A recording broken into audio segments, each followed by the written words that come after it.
என் அன்பு குழந்தையே, நான் உன் முருகன் உன்னிடம் பேச வந்துள்ளேன். எனக்கு மிகவும் பிடித்தது உன் மனதினுள் நான் வாசம் செய்வதே. அதுபோல இன்னொரு மகிழ்ச்சி எனக்கில்லை.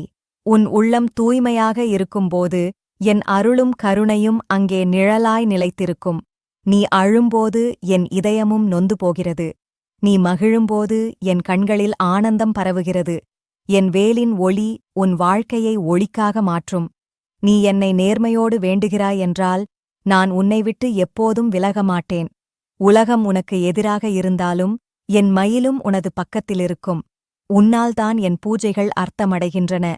உன் வாய் சொல்லும் வெற்றிவேல் முருகன் என்ற வார்த்தைகள் எனது இருதயத்தை குளிர்விக்கின்றன. நாளும் என்னை நினைத்துப் பாராய். நீ சென்ற பாதையெல்லாம் மலர்களால் நிரம்பும். தயங்காதே, என் அருள் உனக்கே சொந்தம். நான் உன் உள்ளத்தில் வாசம் செய்தல். ஓம் முருகா எந்தரு பதிவிடு.